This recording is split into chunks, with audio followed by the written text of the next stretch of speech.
like psychological, emotional, like she really does, or your group does really look like does the holistic approach about that. And I think that's awesome. So so thanks, Nikki, for telling me about that. That's awesome. Well, thank you for joining us today. We're so honored to have you. Most of you girls know Marie or have heard of Marie. Her name floats around quite a bit in Healing Warrior Parents, so I'm so thrilled to have her here. Marie, I'm going to kind of let you plug yourself and kind of tell them your story and let them know where they can find you to book a reading as well. Okay. And then I'm just going to hand it over to you and you run the show how you want to run the show. Okay. Well, I first of all, hello again to everybody. Thank you so much. I'm really excited. I love doing demonstrations, but in terms of my mediumship, I really would classify myself as still a kind of like a baby in this. I've only been doing it for about 4 years. In terms of like actually working with the public and doing things. My mentor has been doing it for 11 years, and there's some people out there that have been doing it for 20 years. So I'm still kind of wet behind the ears, so they speak, but I love it. It's been life-changing for me. And I really can't think about doing anything else. I love the people I meet. Have met some just jaw-droppingly amazing people from this group. I mean, literally, if I was living near you, I'd probably be stalking you and hanging out with you because I just enjoy you guys that much. But I am a people person, so that probably helps out a little bit too. I love people, love talking to people, love working with people. So the fact that I do mediumship as well, it just seems like a good match for my personality. I don't like talking about myself too much, but I will tell you, a lot of times people want to know how I got into this, in terms of like, was I born with it? Did I see spirit at a young age? And the answer is no. No, I didn't see spirit. No, I didn't have spirit tickling my toes at night. I didn't, none of that kind of stuff that sometimes you'll hear. It literally went on like a light switch, is how I explain it to people. And the reason why I describe it like that, oops, I'm sorry.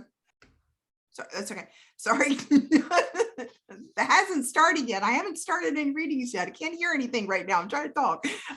But in terms of like how I started, I actually started doing hypnosis first. And when I did hypnosis, it was through the process of learning to be doing hypnosis and getting hypnosis certified that I started having what people would consider spiritual, metaphysical type of experiences under hypnosis. And I've kind of since come to learn that mediumship, anybody can do. Anybody, every one of you can do this. It's not a superpower. It's not something that you have to be gifted or anything. It literally, there is science behind it. There's physiology behind it. It's probably one of the reasons why, like when Nikki was talking about how she kind of combines everything together in terms of psychology and biology and neurology, all that kind of stuff. Anybody can do what I can do. And I want to put that out there. And I try to teach people as much as possible. This really is a birthright. Doing mediumship is something that everybody can do. Now, does it take training and does it take practice? Absolutely. And you guys have known, especially if you worked with me early on, you've probably seen a progression from when I started to now. It definitely takes learning the mechanics in your mind and that sort of thing. But one of the things I do like, at least in my mediumship, that comes across, and many of you have experienced it, spirit is always very, very excited that you're still continuing the relationship with them. You're still talking to them. And that almost 100% of my time of the time now comes up in my readings. So yeah, so that's all I'm going to say about me. Let me tell you a little bit. Is it okay if I just go ahead into the DEM then, Nick? Okay, so let me just tell you, I do these DEMs also. I run a mediumship development page, and I do DEMs as part of development. I try to get other mediums to do demonstrations as well. And so the demonstrations that I do on there, I basically tell people just to kind of like, well, I can see you all, but even if I can't see you all, it's most important that I hear you. So it's not necessary that you necessarily have the camera on, but I definitely need to hear your voice, because that's usually how you can answer yes, no, or I know. I don't look at the chat. I tried that once before. It's very hard to do a reading when they're chatting. You're like, while you're waiting for the response. So it's most important that your microphone works. If you're just going to answer yes, no, or I don't know to the question, If it's a no, I will try to work it out as best I can, but sometimes I can. I'll just kind of move on to the next thing. For the purposes of trying to get as many people as possible in terms of doing readings, I don't do feedback. But if you want to message me, give me context to what I got. I joke with people a lot of times I don't know what I'm getting, but that doesn't matter as long as you understand what I'm getting. That's all that matters in terms of evidence. And then if more than one of you can take the evidence, go ahead and unmute yourself, say, yes, I can take it. It's my job at that point to try to whittle it down. And that's actually one of the things I'm working on currently in my mediumship, is try to get as specific as possible in terms of not having like 10 people raise their hand, trying to get it boiled down to kind of like one person and then kind of work it out from there. And each reading with me typically will last anywhere from 7 to 10 minutes, given who comes in and that sort of thing. Okay. I think I'm ready. Are you guys ready? You ready to see who's here? Okay. And I drink copious amounts of water. I think most mediums do that though. I drink copious amounts of water whenever I do these. Okay. The first person I have here is a male. I do feel like this is somebody that was younger. So I don't feel like this person got to an older age. The most distinctive thing about him that he's showing me at the moment is that he has dark hair. I do know this is a little boy with dark hair, and he's showing me a memory where he's riding either a tricycle or a big wheel or something with 3 wheels on it. He is showing me that. I can't keep up with him. I can't keep up with him. He's so active. I feel like that's part of his personality. And I do feel like this little boy passes of an illness. So let me stop right there for a second. Does anybody recognize him? Anita, I feel like I'm drawn to you for a second, sweetheart.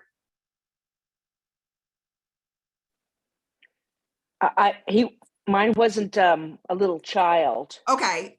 Does that sound familiar to you though? The evidence does?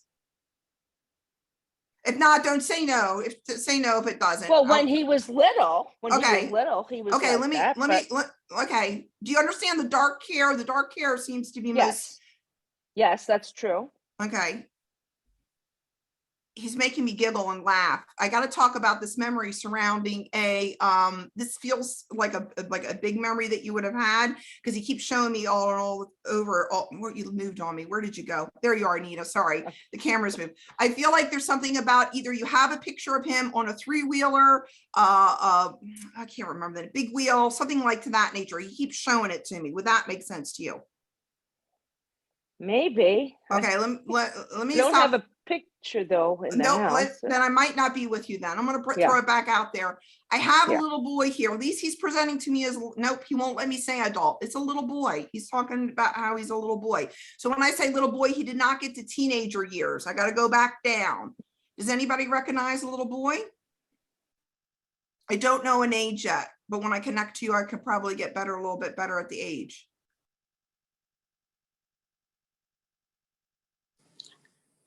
Hello? Yes.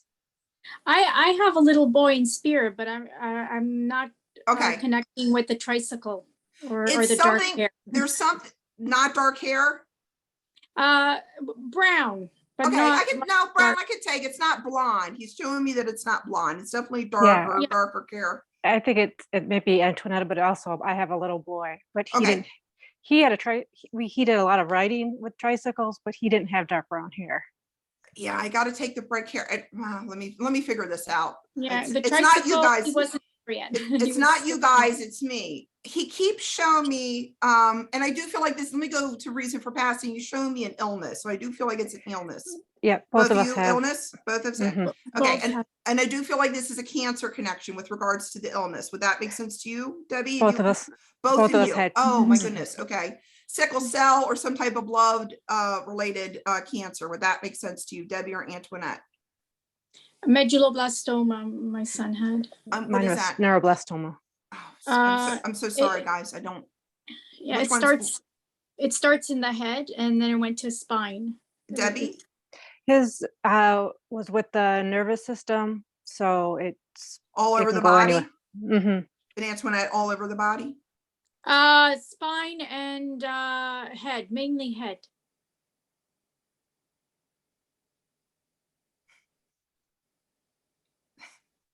I asked him to give me something that would help me split you two up. And I'm so sorry, but this is what he's doing, okay? He's going, and he's making faces, and he's doing funny stuff with his face. I don't know why. Would that break either one in terms of who this is? He's making faces at me. He's sticking his tongue out. He's doing, he's playing with his lips. Either one of that makes sense to you? Well, he was very silly, but I don't know if He keeps framing it in a picture. He keeps putting it into a picture for me. So I feel like this would have been in a picture with one of you guys. Nope, neither one. is he sticking out his tongue? Yes, he's sticking out his tongue. He's doing, I don't want to do that because I don't miss my makeup. I have a few pictures of those. Okay, I think I might be with you, Antoinette, and I just messed something up with the bike. So thank you, Debbie. I apologize. Because I saw Antoinette's name and I went to the other Antoinette first and I felt drawn to Antoinette, but it might be how many Antoinettes are in here? Is there a couple of them in here? No, there's just two. So the other thing that he's still taking me back to this bike thing, Antoinette, and I'm so sorry I'm messing this up, but there's something about him being on something with wheels, like either a bicycle, a tricycle, something, and he keeps going, wee, like he keeps doing that in my mind. And again, he is framing it in a picture. So either he's trying to talk about some memory that he would have had with you guys in terms of something fun. And I feel like you guys are pulling him or pushing him. It might be a wheelbarrow, a cart, something. He had a wagon that was okay.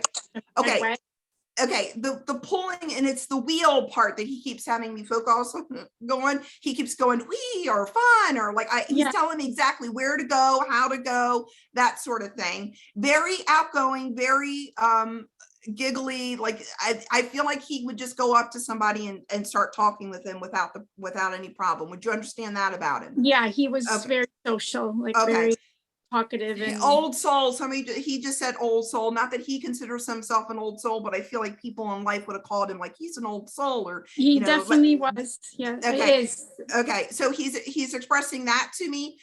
He's talking about, I got to talk about this. I'm so sorry. He keeps bringing it up. I want to move away from it because mediums don't like hanging around nose, but he keeps bringing it back to me. I need to talk about the wagon and the picture with him in the wagon. So you'd understand there's a picture of him in the wagon. Yes, there is. Okay. I feel like more than one. You'd understand there's more than one picture. Yes, I took quite a few of those pictures. And again, I feel like he knows he's getting his picture taken. So he's kind of hamming it up, cheesing it up. You'd understand what I mean by that when he's in the wagon.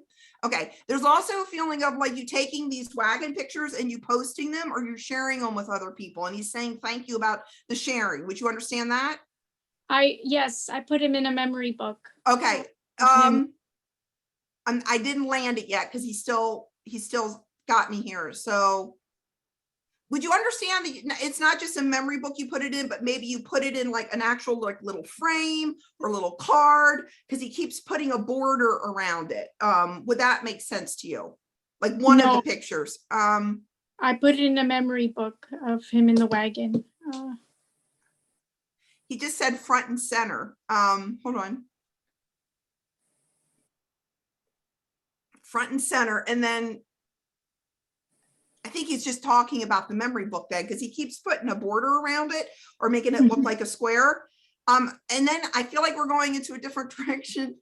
I got to talk. And of course, a lot of kids have stuffed animals, but I feel like he would take his stuffed animals and get people to hug it or kiss it or something to this nature. Do you understand what he's talking about here? Okay. Yes. And you did. I don't think it mattered how dirty it was or how icky it was. You're like, mwah, you're like kissing it. And you moved on me. And then he's saying, thank you. And he's expressing gratitude about this. I know this is the holiday times, and I know this is a holiday demonstration, so this is going to come up a lot, but he is expressing gratitude. Antoinetta, is that how you say your name, Antoinetta? He is expressing gratitude, Antoinetta. I know that you're probably going to be doing something, and how they show it to me in my mind is they set a place for themselves at the table during the holidays, during Christmas, and that means that's for me, that's for me. And usually what it means, sometimes it either means you're literally going to be setting a plate for him, like that's going to be his area, or you have done something to keep him memory, and you're going to talk about him during your meals, you're going to talk about him during opening presents, and he's saying thank you for that. He keeps saying that's me, that's me. So I do feel like it's like pictures or something very specific to him. Like, you don't understand, you have pictures, he drew pictures for you, like he's scribbling for me. You don't understand this? He scribbled a few pictures, but he wasn't able to draw. Okay, yet. I need to talk. You kept them though. He's like, she kept them. You Yeah. understand? Okay, he's saying thank you about keeping the script. He's doing this to me, like he's doing that. He's playing with me. Yes, He's showing he's it to me. painting. Yeah. And he's saying thank you about that in terms of the scribbles and the fact that you kept them. Again, I kept everything. Yes. I do feel like you may have even framed one or put one, because again, he's putting it around a box. You understand? You may have framed one of these as well. I have it near his memory, like little area for him. I have. Okay, and he's saying thank you about that in terms of like the scribbles and. Yeah. he just said, I love you, mommy. He just said, I love you, mommy. And he's saying thank you. And again, you guys are going to hear me probably say this a lot during the demonstration. They never say goodbye, ever say goodbye. They never say see you later. They always say we'll be talking. And your son is definitely saying we'll be talking. I know all of you. Oh, wow. I'm getting a lot of love. I know all of you talk to your children on a regular basis. And Antoinette, he's letting me know the same thing. You talk to him every day, every minute, all the time. And he's saying thank you about that. And he's saying thank you for keeping the relationship going. So thank you so much, Antoinette, for allowing me the opportunity to read for you. Okay, thank you. Thank you. That's what I'm talking about, me trying to work on stuff in terms of figuring out. So that's one of the things. So thank you for being patient with me till I figured out who I was with. Okay. Okay, this time I do have another male with me here.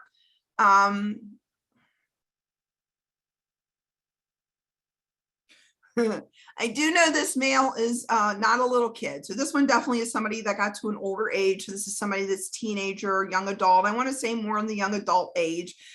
I got to talk about chewing tobacco or gum. And when I talk about, Nikki, this isn't you. I'm not talking about you, Nikki. When I'm talking about chewing tobacco or gum, I feel like he's literally like, I feel like people are like looking at him as he's chewing it, and it's a joke. It's something that's funny in terms of him chewing out loud or using chewing tobacco. He's funny. I do feel like I'm not having any problem talking to him. He's very outgoing. And I got to talk about a connection to him with a baseball cap or a hat. He's showing me that as well. I do feel like he passes quickly, and there's something about his passing that he would take responsibility for. So let me stop there for a second. Does anybody recognize this guy? It could be me. As you say, it could be me too, but we got a lot of those types of boys in here. A lot. Okay, I'm gonna whittle this down. I'm gonna whittle this down a little bit. I really do feel like this is chewing tobacco, because that was the first thing I said. So can anybody take chewing tobacco, not gum? Yes. You, Nikki, really? Okay. Anybody else? And I Rose? And there's a lot of chewing tobacco people in here. We don't have chewing tobacco where I'm from. Okay. I got to talk about the baseball cap as well. So I know there's a connection with him, the baseball cap, and I feel like it's his baseball cap, but you would also wear it. So you do have this. You'd understand that. Yes. Rose, yes? Yes. How do I say your name? Is it Richeka? Oh, that's beautiful. Richeka. I'm not going to remember that, but I'll say the lady with the R name is what I'll do. So Richeka, Nikki, does that make sense to you, or are you out? I no longer have Lee's actual baseball cap, so Okay. I don't have it now, and I did not wear it. So Okay. So Richeka's Richeka and up. Rose. I didn't wear it, but I put it as a topper on the Christmas tree I made for him. Okay, and then Rose, would you wear it? I do often, yeah. Okay, I think I am with Rose because he's joking. The reason, thank you, Richeka. Richeka. You got it. You got it. Rose, I got a joke. The reason why I know that I'm with Rose is because the way he's joking with me, he's talking about who would wear it better. And he's like, oh, I guess she looks good in it, but I look good in it too. So he's got that kind of sense of humor about himself. You understand the chewing tobacco? Okay. Yeah. Now, I don't feel like everybody appreciated this particular habit of his because he's joking about how he had to find places to spit it out. And then that would like really gross people out when he would do that. They're like, oh gosh, really? Really? Do you have to do that? Like that type of feeling. Sometimes I feel like he would just, if people would act out enough, like react to his chewing tobacco enough, he'd really ham it up. He's like, oh, you want to see how far I can spit it? Or, oh, you want, like, he just doubles down on like them being grossed out about his chewing tobacco habit. I do feel like, Rose, he would have had that type of relationship with you where you guys could have joked around, played around. You'd understand that? Yes. Okay. And you wear a lot of his clothes. He's talking about his shirts too. So you wear his shirts also? I do. Yeah. Okay. Yeah. And he's talking about how, again, he's funny, Rose. He keeps talking about like, who wears it better? I look better in it. You know, all right, she can wear it. That type of feeling. Again, it's completely playful. He's so playful with me.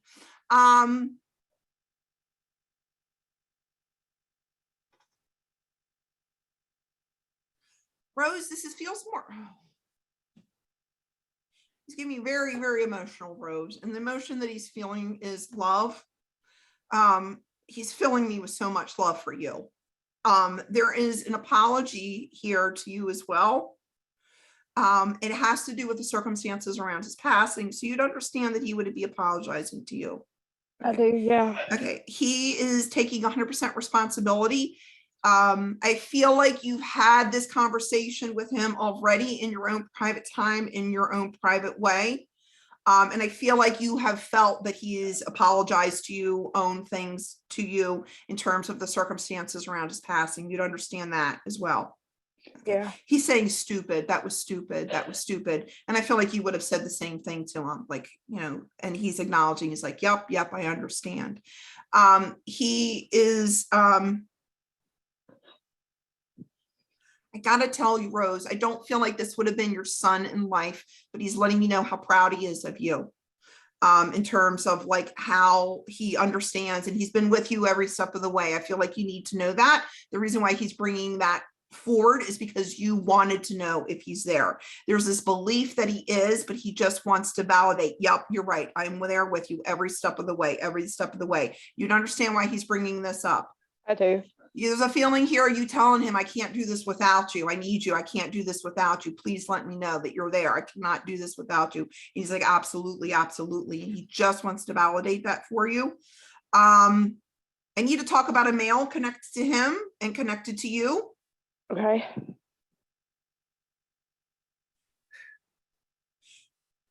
Rose, I hope you understand this. He says, I know it's rough with the male. I know it's difficult with the male. You'd understand what he's talking about here? There's a feeling of lack of understanding about what you're going through in terms of the male. You'd understand that? Yes, I do. Okay. And I feel like he wants to be sensitive with this in terms of like, it literally feels like you're in one area of your grief and he's somewhere else. Would you understand this? Yeah. Okay. It's not that you both aren't grieving. He's expressing that.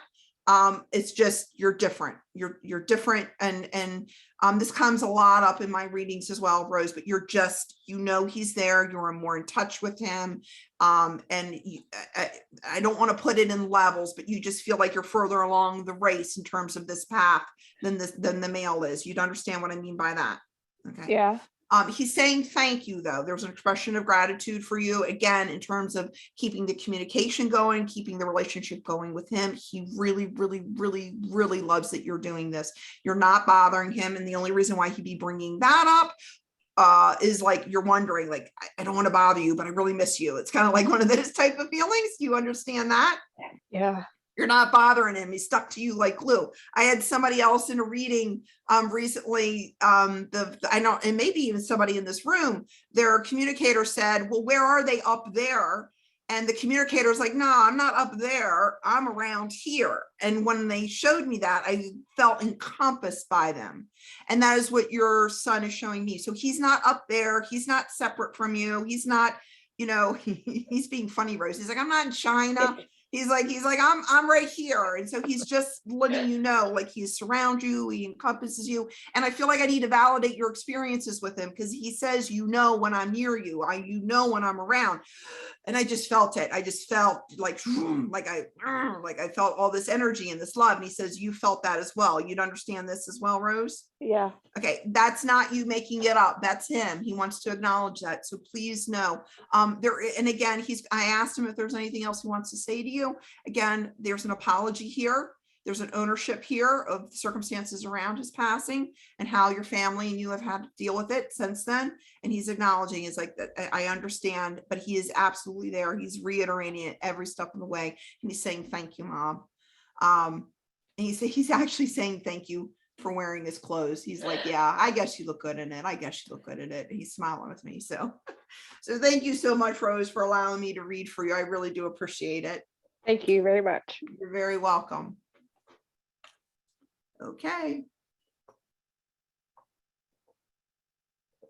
I hope you guys can't hear me swallow either. That's the other things I do in my readings. I don't want you guys to listen to me gulp down stuff. Okay. I do have a female here. And again, this female is not somebody that was a little kid. I do feel like this is somebody that got to an older age. I do feel like there's an issue here with substance use and abuse with this female. I do know she had a tattoo. And I do know she smoked. I'm going to tattle on somebody. I feel like she used to use, she's being funny. She used to use 4-letter words like a palette of paint. So I know this is somebody that can cuss and hold her own and is very artistic. Well, she's presenting it as artistic with her curse words. And I feel like you knew, like you could join in, or you appreciated this talent, so to speak, that she had. So let me stop right there for a second. Does anybody recognize this female? No one? It sounds like my daughter, except for the tattoo. She did Okay. not have a tattoo. Okay, I need to talk then about when they show me a tattoo, either that means they had a tattoo or somebody got a tattoo in memory of them. Would you understand that? Yes. Okay, I think I am with you, Kathy. Kathy, she wants to talk about how artistic she was. And when I mean by artistic, she's talking about how well she could like use colorful words is basically what she's saying. And I feel like this was a joke around her. I feel like she had one particular favorite word she used for everything, and she could make it mean anything. Like this one 4-letter word, it meant hello, goodbye, how you doing, shock, all that kind of stuff. And she's laughing about it. You'd understand that? Yeah, she gets that from her mother. Okay, well, that's the thing, Kathy, because she says like we would do that together. Like I feel like it was a running joke. Like you guys would see who could outwit each other in terms of your palette of color and in terms of your words that you would choose. And she's saying good times about this. I got to talk about Yahtzee. I feel like she just showed me the game Yahtzee. Hold on. She's taking me to a shared memory. So this is either Yahtzee. She's taking a cup. This is what she's doing. She's taking a cup, shaking it, and throwing it out on the ground. So either it's a game. I'm not up to my games, but she keeps good times, and she throws the dice out. Do you understand what I'm talking about here? Backgammon. Oh, backgammon. Okay. Now, I wouldn't consider backgammon a game you would bet on, but she's talking about want to bet. And I feel like you would either bet to see who would win or, yeah. And Kathy, she says you would cheat. You cheat. You'd understand why she's saying. Oh, no. She is the cheater. Yeah. No, I got that from her. She's winking at me when she's saying that. And I feel like I got to go, Mom, look over there. And then she go like either trying to move the pieces around. Okay.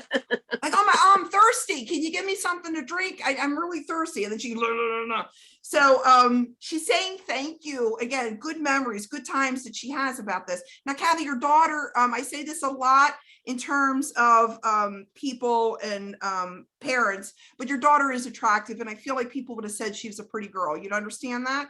Okay. Yeah. Now she's talking about some very, very beautiful pictures of her, like really, really pretty, like model-like pictures of her. You'd understand that as well. And she's Yes. saying thank you. I feel like recently, and I try to get more specific on recently. It's one of the things I'm working with on my mediumship.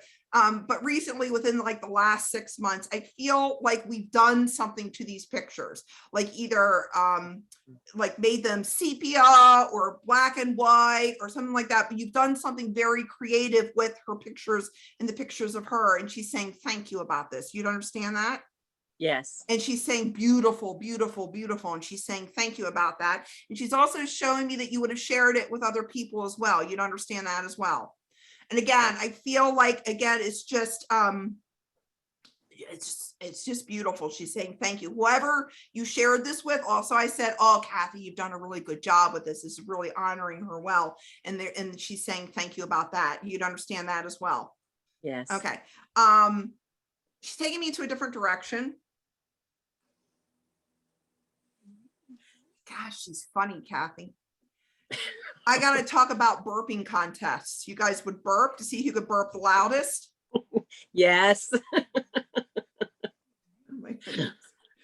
If you could hear this in my ear, what she's doing, I don't want to imitate. She's telling me to go ahead, try, give it a try. Go ahead, you try. And I'm like, I'm not trying.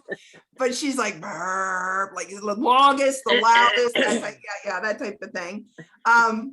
And again, she's just saying good times, good times.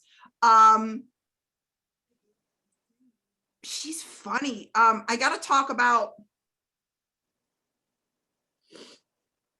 I can't believe I'm doing this at a demonstration. This is what she's giving me, Kathy. She's just a very, very spirited lady.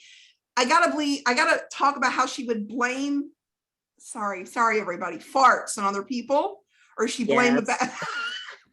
Yes. The dog. Yes, okay. So again, she's just joking about this again, saying good times, good times. I feel like you and your daughter, not only were you mom and daughter, but you guys had a good time together. You were friends, and she's saying thank you about that. Would you understand this? Yes. She's so proud of you, Kathy. I need to say that there's a feeling here of like, not in a million years that I ever think she would be doing what she's doing, whatever it is that you're doing. And she's so proud of you about this. Now there's a feeling of like you may have helped. So this is about helping, that you may have helped, but it would have been under the radar. Like that was usually how you were. You like to help, but you didn't like a lot of attention. But there's something about now where you are now, like you're helping, there's lots of people around you, and she's just giving you like, good on you, good on you. She's saying, I know that's not how you thought things would be, but you're doing really well. And she just wants to express gratitude towards you and saying how proud she is of you. You'd understand this as well? Yes. Okay.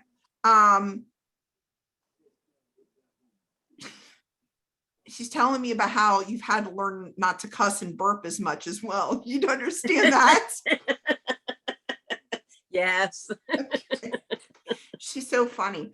Of course, Kathy, she's sending love to you. I know you guys talk all the time, and she's expressing that to me. And she's just saying thank you. And she says, we'll be talking. And loves you so much. So thank you so much, Kathy, for allowing me to read for you. I appreciate it. Thank you, Marie. And of course, it would be my child who brings in the burps and the farts. Yeah, well, and the only girl so far. Too. Well, Me, right? Well, what's that say about the medium? That the medium picks up on the burps or the fart. There's the other thing about that. So I told you we were a super casual group. Thank you.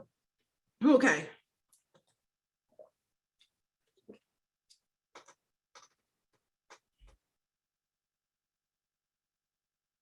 Okay. I do have another a mail here.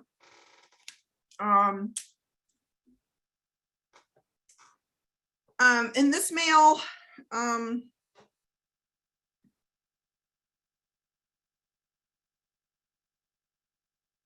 going to take this as evidence. He's a little bit more on the quieter side, a little bit more on the introverted side.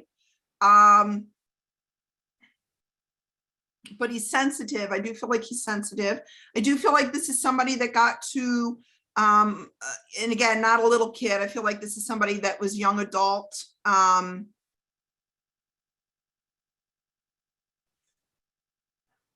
I need to talk about how he may have been bullied in school, or he's showing me about how he may not fit in, or he's having some social awkwardness, something to this nature. I could probably take this.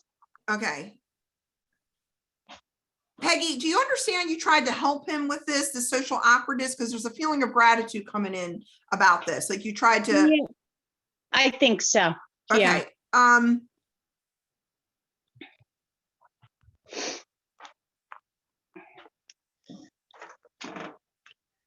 He's almost apologizing, Peggy. I'm sorry this is taking me so long to kind of get this out.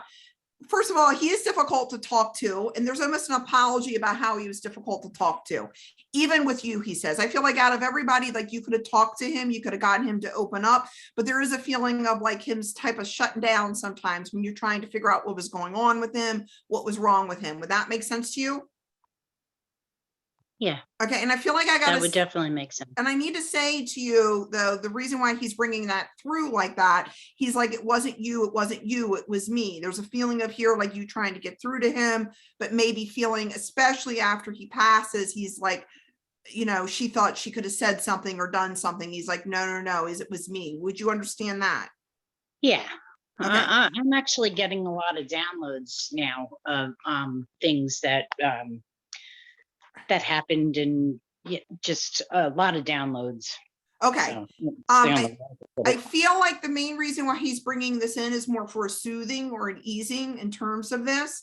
You'd understand that he passes quickly, Peggy? Yes. Okay. There's something about the passing of when he passes and the circumstances around his passing that I definitely feel like he's trying to soothe this a little bit more in terms of the communication, you guys not talking. Would you understand that as well? No, we had a really good relationship. Yeah, I know you guys were close. Let me try to tighten this up a little bit in terms of the wording. Usually then when this comes through, Peggy, there's woulda, coulda, shoulda type feelings that come up a lot. Oh yeah. And yeah. and that's the feeling he's giving, but he's putting the woulda, coulda, shoulda over communication. So even though you guys could talk and you communicate, there's still this feeling, and he's trying to say, no, it was me. And that's the whole reason why he started off with the communication.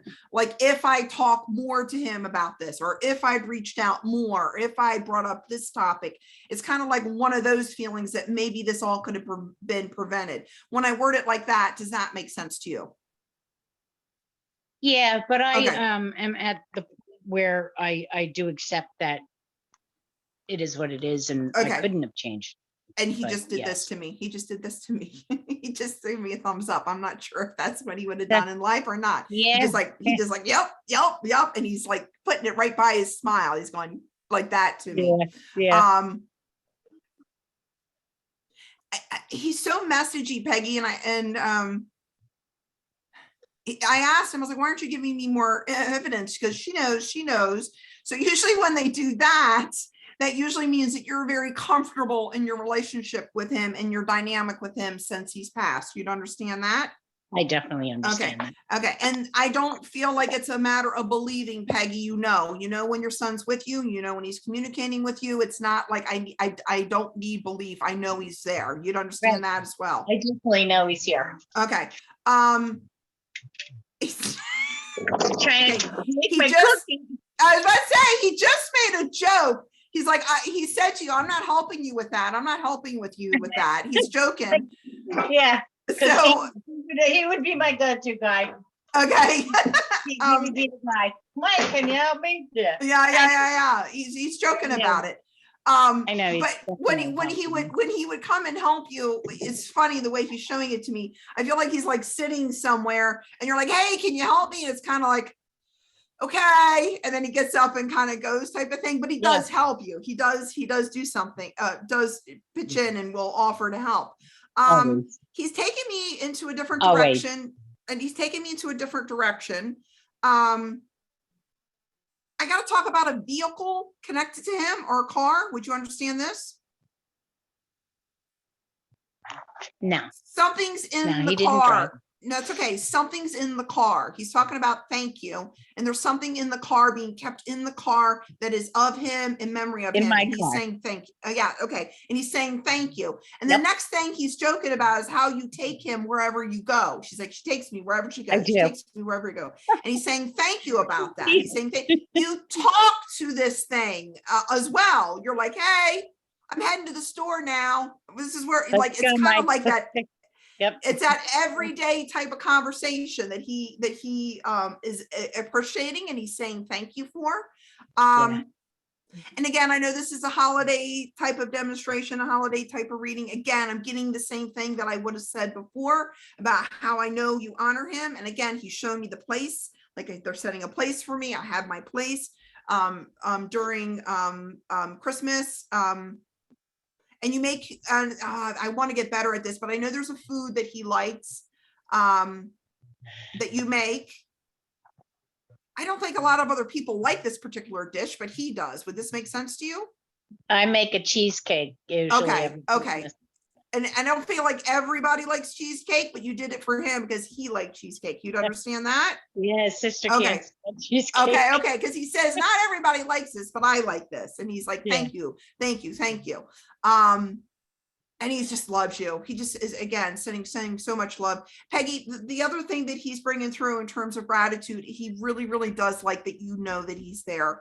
And again, it's an ease with the communication that you have with him. It's easy, and he wants to validate that for you. He's like, again, like I was mentioning with Nikki earlier, it's not a matter of you not knowing, you know, and he's very appreciative of the communication that you still carrying on with him. So again, he's just saying thank you for that. And then he's rubbing his tummy. He's going, and he's like, oh, and he's doing this again to me there. He's doing that to me. So thank you so much, Peggy, for allowing me the opportunity to read with you. I really appreciate it. Thank you so much. You're very welcome. Okay.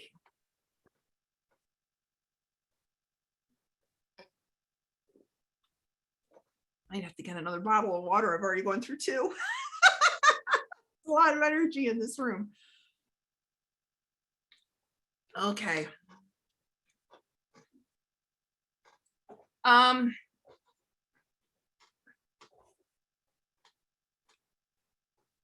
And this time I have a girl, a female. And I do feel like this is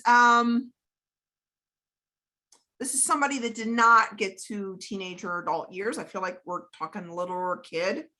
I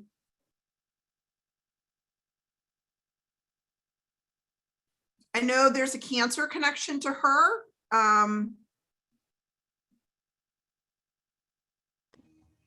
That sounds like Esme, Rebecca's little girl, Esme. Is Rebecca in here? No, I don't think Rebecca's not here. She lives in England. Okay. No, it's for somebody here. So let me give a second. Let me give her a chance. Thank you though, Kathy. Here's the thing. I don't feel like she passes from Cancer. That's the thing that's making me feel that I'm kind of hesitating on.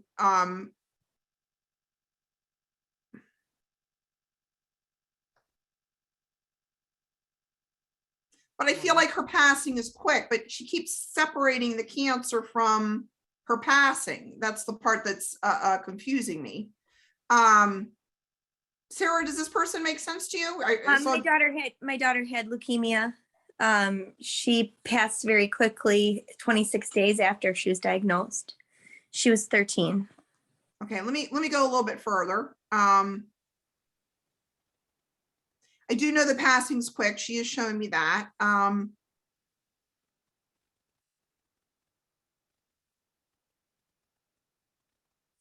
going to take this as evidence. She's quiet. It's me trying to lead the conversation, not the other way around.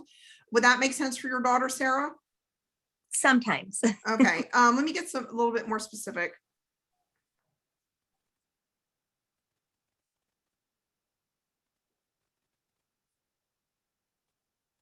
She's trying to tell me about something. So, and unfortunately, sometimes when they're quiet, I have to kind of figure it out. There's something about the quiet that she's trying to talk to me about in terms of not being able to talk or not being able to discuss much. And I feel like it is around the time of passing or at her time of passing. There's a feeling of like, yeah, that's what this is. There's a feeling here, and this does come up a lot, and I might be with you, Sarah, but I want to go a little bit further. There's something about like, as she, during that time of passing, there's a feeling of like, can she hear me? Does she hear me? Does she know I'm here? It's kind of like sort of that type of feeling. And she's like, yes, I heard you. Yes, I heard what you were, I heard you there. I heard you with me. It's kind of like one of those type of feelings. Would that make sense to you? Sort of. Okay, let me go a little bit further. I got somebody put something in her hand. So she's talking about how something's in her hand. So you'd understand when she's sick or when she's in the hospital, somebody's putting something in her hand. I was holding her hand. No. Lorna, do you understand this? All of it. You do all. Okay, I'm All of so it. sorry, Sarah. Okay. No, it wasn't 100% clicking for me. Okay, no, that's okay. I'm sorry. Well, Lorna, this is your granddaughter then, isn't it? I've read for you before. Yeah. I'm so sorry. Okay. Do you understand? She kept taking me to the cancer, but then I don't feel like I'm passing from cancer. Okay. Right. Was in remission when she passed away. Okay, but the passing is quick, correct? Yes. Okay. And I got to talk about the thing in her hand. She keeps talking about the thing that's in her hand. She always held a stuffed animal in her hand. Okay. Always throughout her lifetime.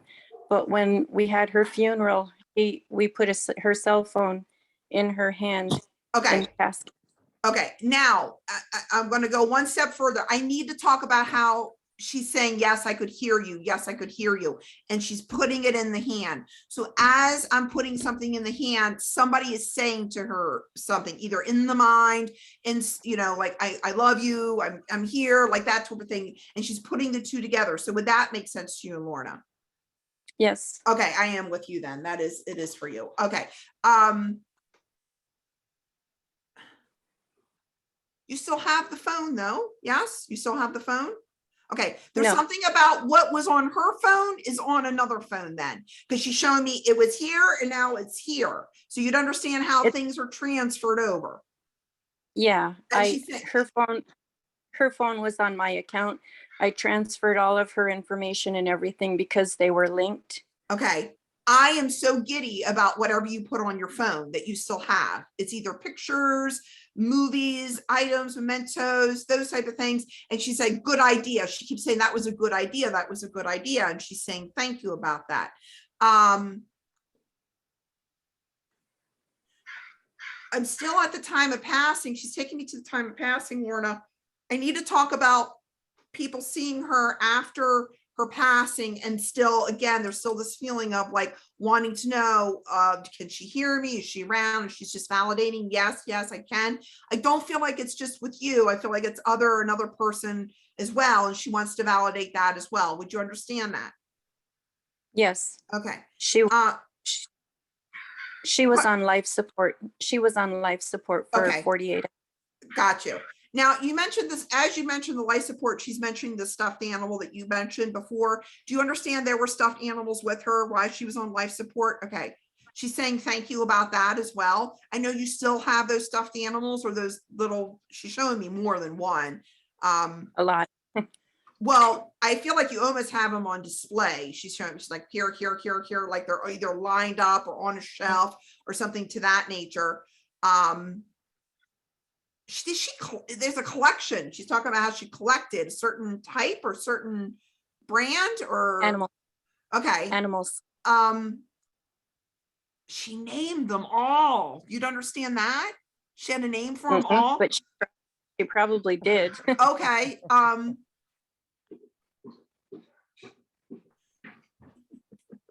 She's making the animals kiss.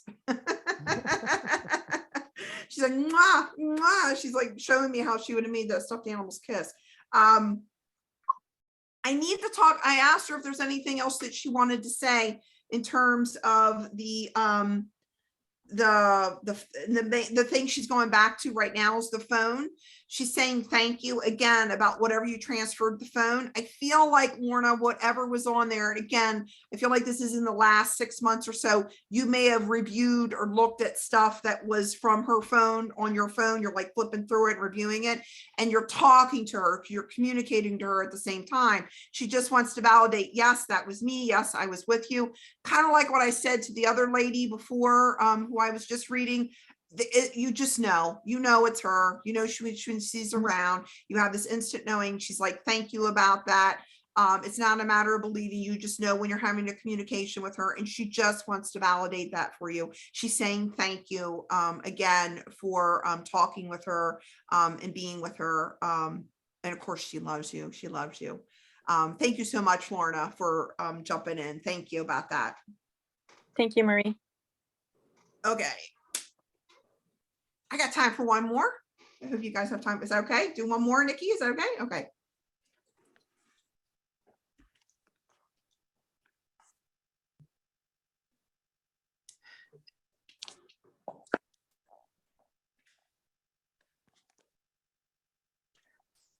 Okay, I have a male here. I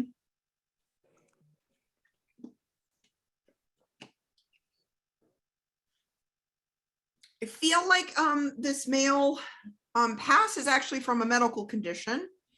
And it's a quick passing, he's showing me.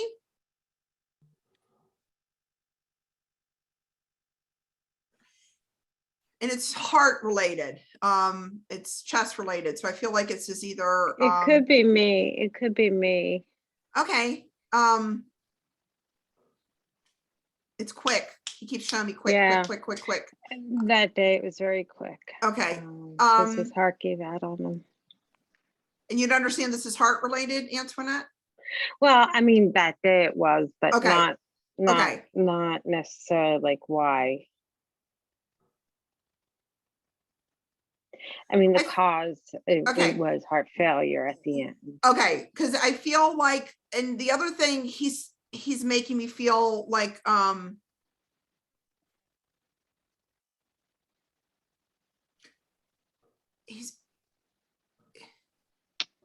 there's something added on to this that and I apologize, I'm not quite getting it right. Would you understand like he was running around or moving around, there's an activity happening while he's doing this? Like he's either playing or walking around and then all of a sudden he feels something in the chest? No, that wouldn't have been him. Nope. Okay. I don't feel like he's asleep at all. I feel like I'm walking around doing my thing and then all of a sudden I feel chest pain. Does anybody understand this? I almost want to say I'm anxious, but I don't feel like that's it. There is a feeling of anxiety here. I do feel like he would have smoked at one time. And I do feel like there's something with the lungs and the chest. He's taking me right here, guys. Anybody understand this fella? Bernie, can you unmute yourself?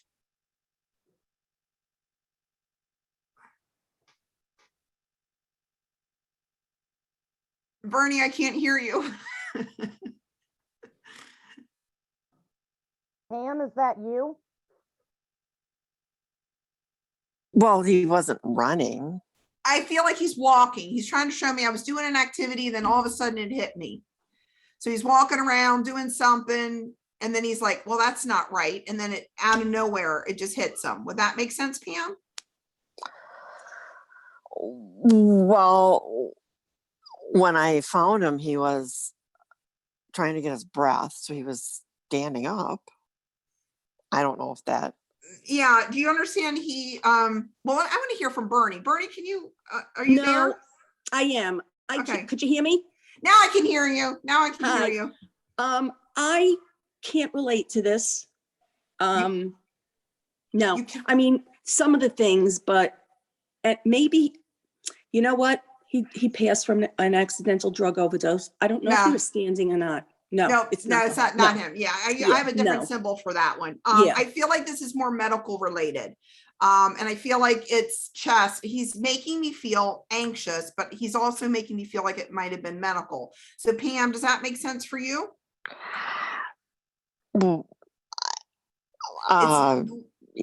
there was, I mean, it was a shock. It's so- a heart attack. He's talking it's heart. I Yeah. asked him to clarify. It's heart. He keeps saying heart, heart, heart. So would that make sense for you, Pam? It is a heart, yes. Okay. Yes. He went like it was either like a rupture, an aneurysm, or a heart attack. Would that make sense to you? Heart attack, yes. Okay. Yes. Does anybody else understand this before I stick with Pam? Andrea? Nope. Okay. No, ma'am. Okay. I just want you unmuted yourself, so I just want to make sure. Pam, he talks about how it was so unexpected, and I'm not saying anybody expects that they're going to have a heart attack, but he's making me feel like I was fine, I was good, and he's also making me feel like this doesn't happen to people like me, or this doesn't happen to somebody like me. It doesn't feel like he knew or had symptoms beforehand. Would that make sense to you? That he never expressed that to anybody. Okay, I agree. And because I don't feel like he did express it to anybody. I don't feel like anybody knew anything was medical going on with him.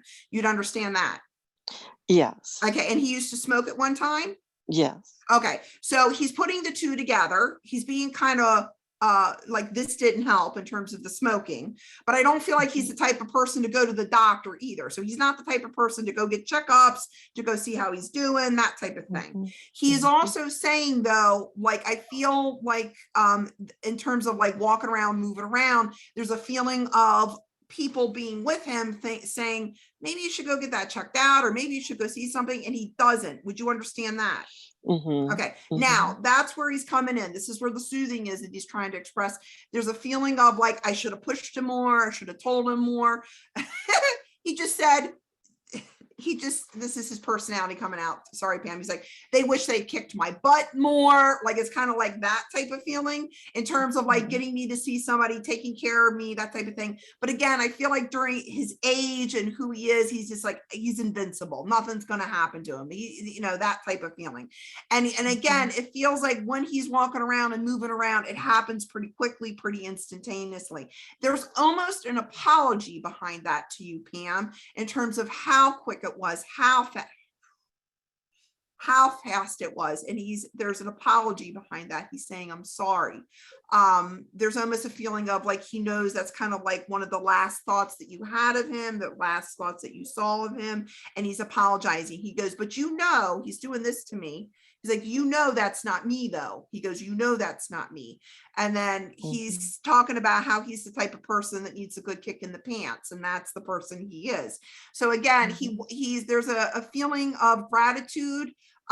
He understands that some of the things in terms of his passing, at the time of his passing, and understandably so, Pam, if you saw him there and you saw him go into arrest, he understands how bad that was for you. And there's almost an apology to you about how you had to see that and experience that. But he's also expressing gratitude, how you do remember him. He's jokey. I feel like you and him could joke to each other. You guys had that type of relationship. But he's using this word, not me, Pam, please understand. He's almost joking with me because he wants me to say it. He's a smart ass, and he jokes about how he would have been a smart ass. And that's part of his personality coming through in terms of like the dynamic between you and him. You'd understand that. I feel like you would actually would have called him that, like, you're such a smart, and then he's like, you know it, that type of feeling. He's saying thank you to you again, just like all the other people that I've been saying in here. I know that you have a conversation with him. I know you do communicate with him, and he's expressing gratitude about that. I feel like with you, Pam, though, I got to talk a bit more about, if you think it's him, it's not your imagination. So with you, there's a little bit of a feeling of like, maybe you experience him and then you kind of go and talk yourself out of it later. Would you understand this? I just want him to show me a certain sign. Right. And I'm just pissed that he isn't doing it. So, he just said to me, that's my mom. I'm really pissed that he just doing it. He just did this to me, Pam. He goes, that's my mom. He's doing that sarcastic thing. He is. I need to reassure you that he is, okay? But there's a feeling here of and again, I said this a little bit before we all signed on. If you think it's them, it's them. It is them, because you all are asking on a minute-to-minute basis, on an hourly basis for communication, and they love to communicate to you. Love it, love it, love it. It's kind of like them being realized that they're discovered. It's like, oh my gosh, you see me? Oh my gosh, you recognize that I'm here? Like, they get super, super hyped when that happened. The problem with us, in terms of us being people, like, we want some concreteness to our communication. We want 999, 111. We want the song played in the middle of this lyric and this verse. We want feathers and rainbows on this date and this time. We want the exactness of our communication. And sometimes those things do happen. They absolutely do happen. It's not that. But when they explained it to me, Pam, and this is what he's trying to explain to you, you are asking and he is delivering. How I do mediumship, it's more of a receiving. Okay. So when we're talking, it's kind of like they're listening. And then when we're listening, it's in that moment of receiving. And he lets me know that you do have moments where you are receiving him, and he wants to validate that for you. But when you're looking, when you're like, where is it? Show me now. Show me now. Like, make the light go on and off, make the candle flicker. I want to see the candle flicker. And what they say to me, Pam, they talk about how that's them asking them to do tricks. And they say, we'll do tricks, but there's something about receiving the trick versus looking for the trick. Because when you look for the trick, so to speak, or when you look for the sign, it's not as impressive. And spirit is intelligent. They want you to realize that they're intelligent, that it is much more awe-inspiring when you have that sign, when you have that symbol come along when you least expect it, versus when I'm walking down the street looking for a feather and then I find a feather. I'm like, well, of course it was there. I was looking for it. There's no magic. There's no awe behind it. But when you're in receiving, when you just say, hey, give me this sign, and sometime I'm going to be expecting it. And it's when you completely forget about it, and when you don't think about it, and when you need it most, that he's making me emotional, is when it comes. And he goes, I'm there. He goes, that's when I'm there. So again, I need to let you know he's not, he's with you. He's like, he's saying to me, she bugs me. And when he says he bugs me, please know that's his personality. That's his humor. She's like, she bugs me all the time. She talks to me all the time. He's saying that to me. But again, it's the receiving part that he's really trying to emphasize it. I know you've had those experiences though, Pam, because he's telling me you've had experiences when you have received him and you haven't been looking for it.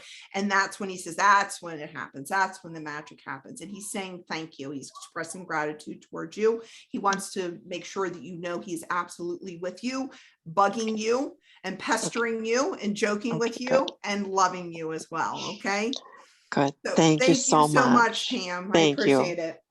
Thank you. You're very welcome. All righty. Thank you so much. Did the hour part of this. Next part of this, I was telling Nikki, I usually do a question and answer. So let me just take a sip. If you guys have any questions, that's fine. If you don't have any questions, that's fine. Anything you want to ask about what I do, how I do it, how you guys do it. I love answering questions about how you guys communicate to your loved ones. I'll be more than happy to answer questions. If you want to put your hand up, that's fine. I can read them in the chat box. That's fine. However you want to handle it. I'll start with Maggie, since I do see Maggie's. Can you talk more about being receiving mode for signs? Where are you, Maggie? There you are, Maggie. Okay, so in terms of receiving, in order to, every study that's ever been done about mediumship, and this is at the beginning of when I was talking about this, there is a science to it. The problem with where we are in terms of technology and science is that nobody knows where consciousness comes from. Nobody can pinpoint it. Back in the day, they said it was the brain. We know it's not the brain anymore. The brain is just the receiver for consciousness. So there's a feeling of like, well, where's consciousness coming from? And nobody knows yet. We don't have the technology, we don't have the science, we don't have the instrumentation, whatever you want to call it. But there's lots of theories about where consciousness come from. In terms of receiving, in order for mediums to do what mediumship, they have to be in alpha theta brainwave state. And you guys, in terms of what I mean by alpha theta brainwave states, those are the brainwave states right before we go to bed. So alpha is that light trancy state, theta is that stage right before we go to bed, delta is when we're we're out of it. We're snoozing. We're in dreamland. And then when we wake up in the morning, we come into theta, we come into alpha, and then in beta. Beta is when we're thinking. And so beta, right now I'm in beta. I'm talking to you guys. I'm having a conversation. When I get into high beta, that's stress. When I'm thinking about, oh my God, I didn't pay my electric bill. They're going to turn my electricity off. I better get my bill. I'm in high beta because I'm perseverating on something that's got me stressed out. There's no way to do communication with spirit when you're in beta and high beta. You just can't do it because you're not in the receiving mode. Anytime anybody's ever had a mystical experience, a supernatural experience, a mediumistic experience, they are in an alpha theta brainwave state. Okay.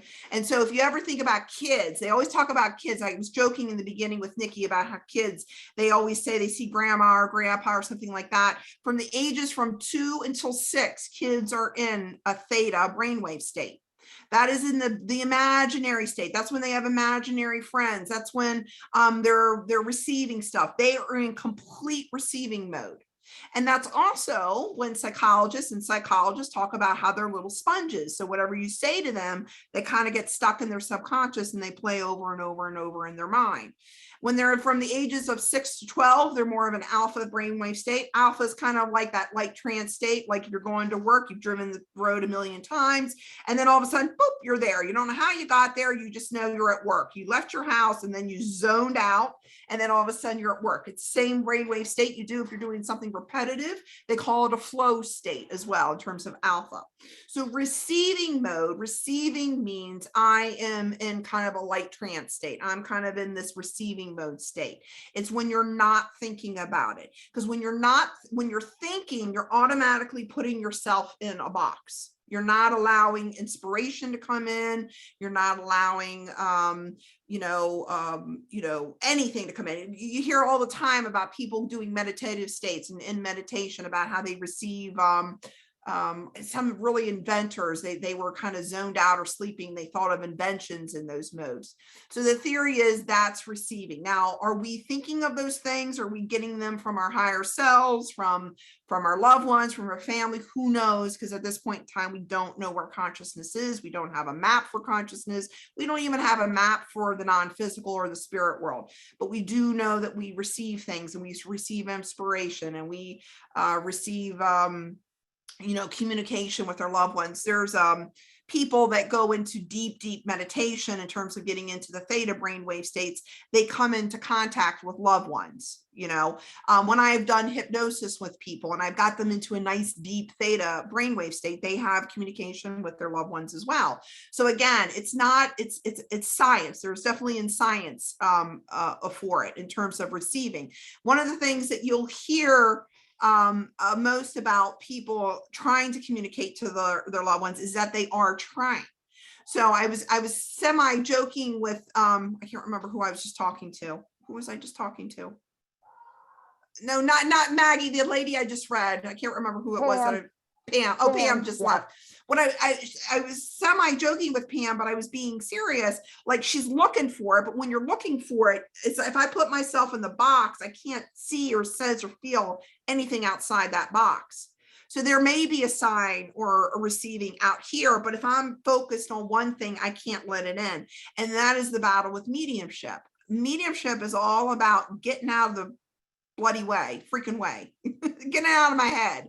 And I still don't. I still get into my head. I still try to figure things out. I still don't let things receive in. I still kind of, and basically it's a complete discipline of the mind.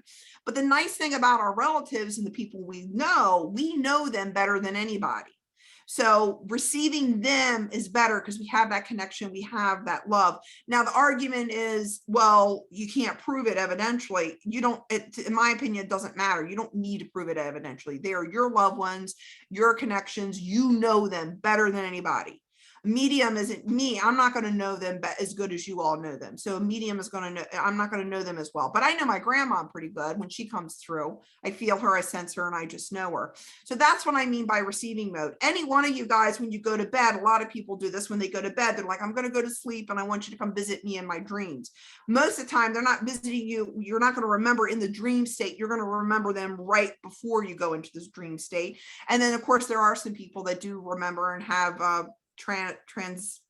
mystical experience in the dream state. But again, that's what I mean by that receiving mode, Maggie. I know that's a long-winded explanation to what you were saying, but I like to put the science in it, and I like to give some background into it in terms of the many ways that we can connect to our loved ones. So did that answer your question? Okay. All right. Anybody else with any questions? I have a question. Sure. So I get a lot of downloads. So how do you like, I mean, it like comes at me like right. fast. Right. So, and I also have dreams where people like last week, my friend Judy, who passed a few years back, came, and this is like the 4th or 5th time she's visited me in my dream. And she was like, I just couldn't stay there any longer. Like, that's all I can remember of the dream, but I'm constantly like getting downloads. And how do you differentiate them, or figure out what it all means? Well, I like how you use the word download, first of all, Peggy, because that's exactly how it is. It is like a download. In terms of it's different for personal communication versus mediumistic communication. And let me explain the difference.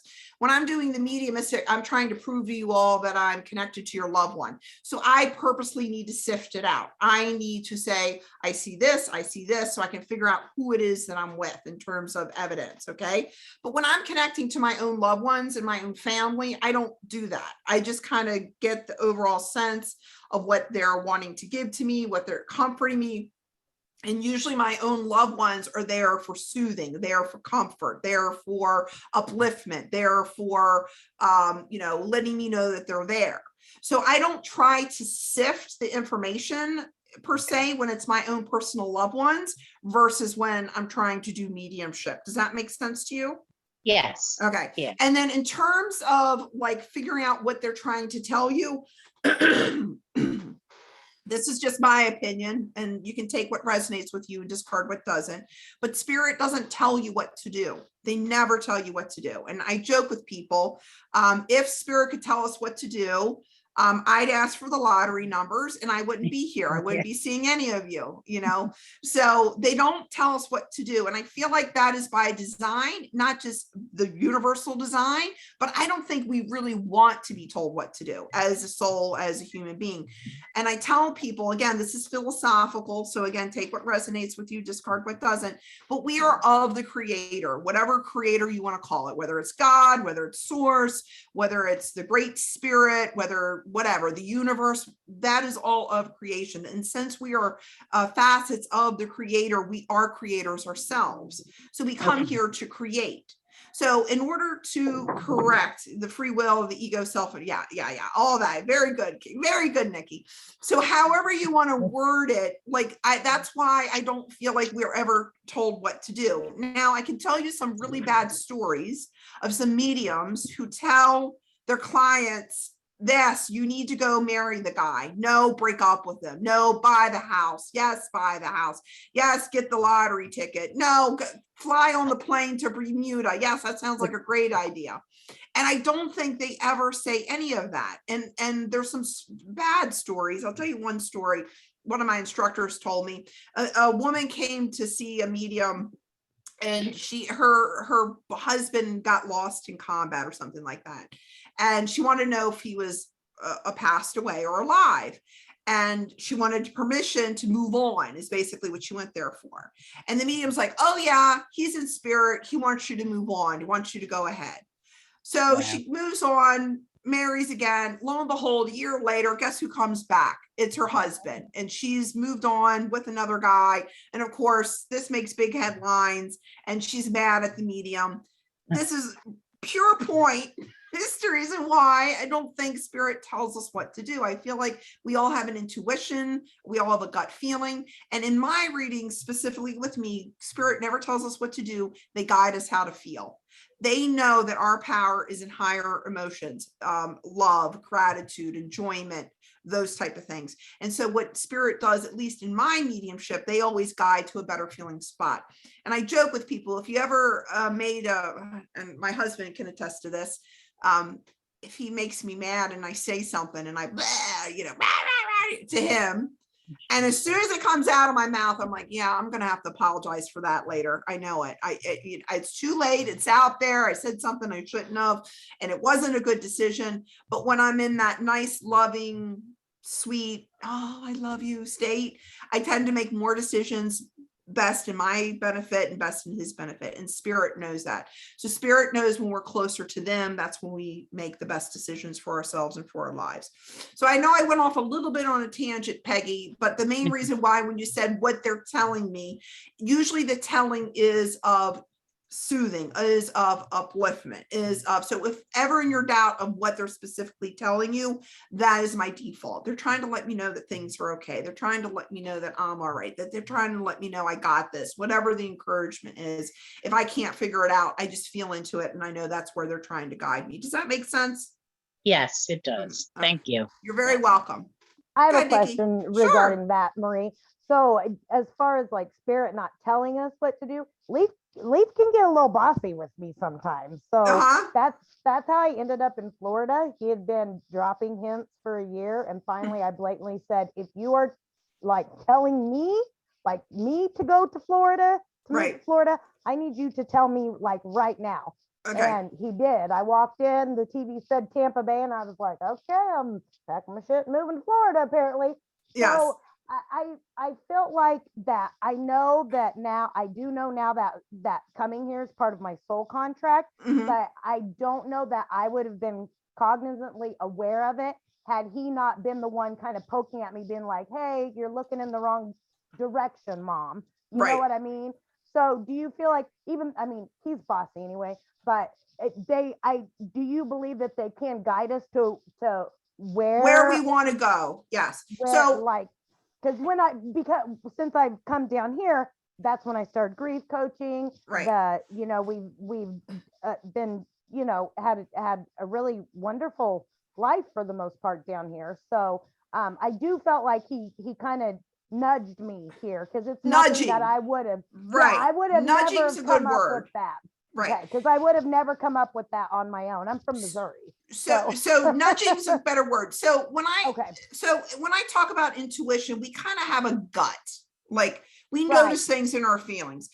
Right. You would not have gone to Tampa if you hated sunshine, warm weather, and you were right. Exactly. Yeah. So when I talk about like telling us what to do, there are some people that go to a medium, they have no desire in X, Y, and Z. The medium says go do X, Y, and Z, and they begrudgingly do X, Y, and Z. There's usually, and this gets into even more philosophical stuff, but we usually, when I do readings with people, spirit will tell me, well, you already know what you want to do. And then they wink at me. It's like, you don't need me to tell you what to do, but you really want to do it. And they'll do that. So they already know. And the same thing happened with me, Nikki. I was nudged, but I also had a desire. There was something in my belly, like guiding me to do this as well. And I kind of just wanted like validation, reassurance, that sort of thing. So there has to be some fundamental desire on our part, because again, we're of the creators. There has to be something in us that has that desire to want to create. We're not going to do something we hate. I'll give you, for example, I wanted to work from home, and I thought, I'll work from home and I'll be a programmer, and that way I can work I hated freaking programming, could not stand it, didn't like it. But if I had somebody saying, Marie, you need to be a programmer, it would have been miserable, me being a programmer. Oh geez, I've been getting flashbacks of programming even now, thinking about it. But the desire was to be home. That was my desire, but I thought it was going to come in the form of programming. But the desire was to be home. So again, it could start out as a desire. Like, I know I want to help people. I know I want to be there for people, but people don't always know what the form that's going to take in. And so that's when they go to psychics and mediums. And again, mediums don't always know. You guys know yourselves better than anybody. And you will feel that pull, and your loved ones will give you like, yeah, don't you feel that? And that feel, when I talk about that feel, it's that pit of your stomach, that feel like, oh, I got to do this. Oh, I got this feeling. I know I need to go this way. And what spirit does, at least with me, they validate that. They just validate, like, yeah, you feel that right there. That's where it's going. You know, it's your little internal guidance system. So that's what I mean by telling what to do. Because again, I've heard some really, really bad stories of people doing some really, really stupid things based on hanging on the word of what some medium said or what some psychic said. Again, spirit never does that, at least with me. They always direct you to the internal guidance system, and they're very general about it. You want to help, guide yourself to where it is that you want to help. You know, you want to work from home, it's not programming, obviously. It's not that, because I couldn't stand it. I felt miserable doing it. So that I know I felt good being at home, but it wasn't in the programming field that I was going to be doing that from. So good question. Any other questions about anything? Nope. I have a quick question. Sure. So what is, like, you're probably the first medium that I've heard with like so much philosophy and like scientific background. So what was what did you do before you did this? I'm an occupational therapist. That education, occupational therapist? Yeah, I'm an occupational therapist by trade. I know I wanted to help people. So there's that, I wanted to be in a healing profession, and I needed it to make sense. Okay.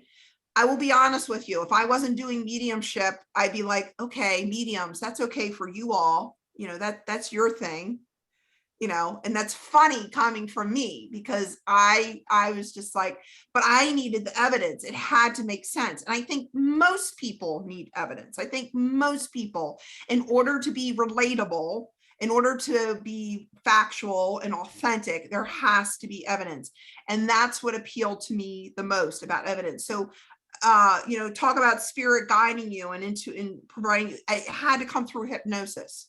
It had to come through hypnosis, because hypnosis made sense to me. I have a psych background as well in occupational therapy. So I did a lot of psych training, psych groups, as well as physical disability. I have a lot of brain injury background. So there's that neuro background that I have, stroke background. So I'm very well versed in the brain, the nervous system, all that stuff. Move into hypnosis, makes sense. I get brainwave states. I get all that kind of stuff. That makes sense to me. Mediumship, the way that it, and again, I'm not trying to go against anybody's beliefs or anything like that, but mediumship did not make sense to me because of the platform that it was being presented on. The platform that mediumship was presenting to me on initially was, you're born with it. You have to see it as a child. You have to be gifted it. And that I was like, well, that's not going to happen.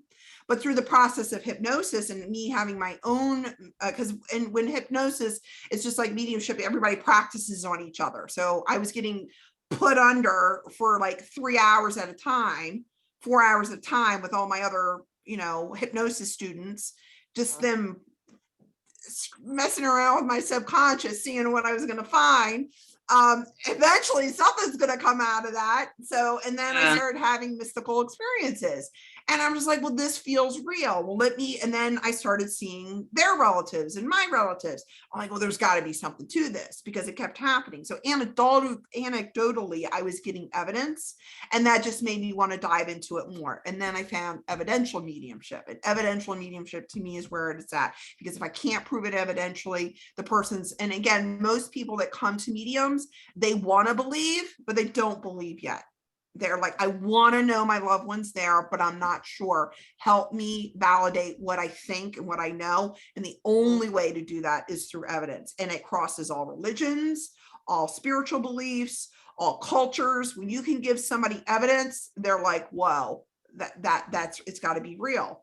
Eventually, I think, and I don't know if in my generation, hopefully in my kids' generation, we'll have a better understanding about mapping consciousness, about where consciousness is coming from.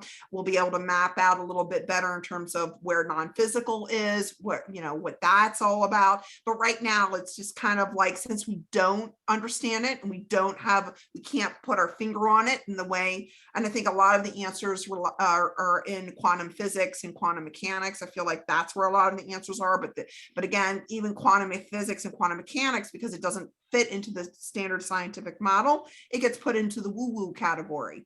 So even quantum physics is woo-woo right now, and it's not. There's so much behind that that'll explain this.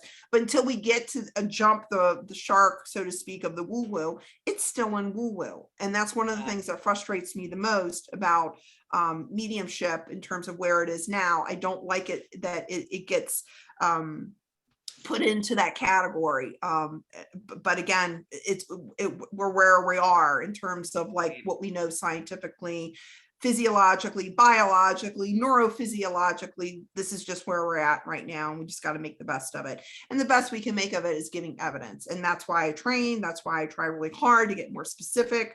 And that's why I enjoy opportunities like these, because these opportunities help me get better. You know, you all help me get better. So I'm very, very grateful that you guys help me kind of hone in the details, so to speak, so I can prove to people that, you know, there is a life. You know, we're not just this, you know, body. We're consciousness.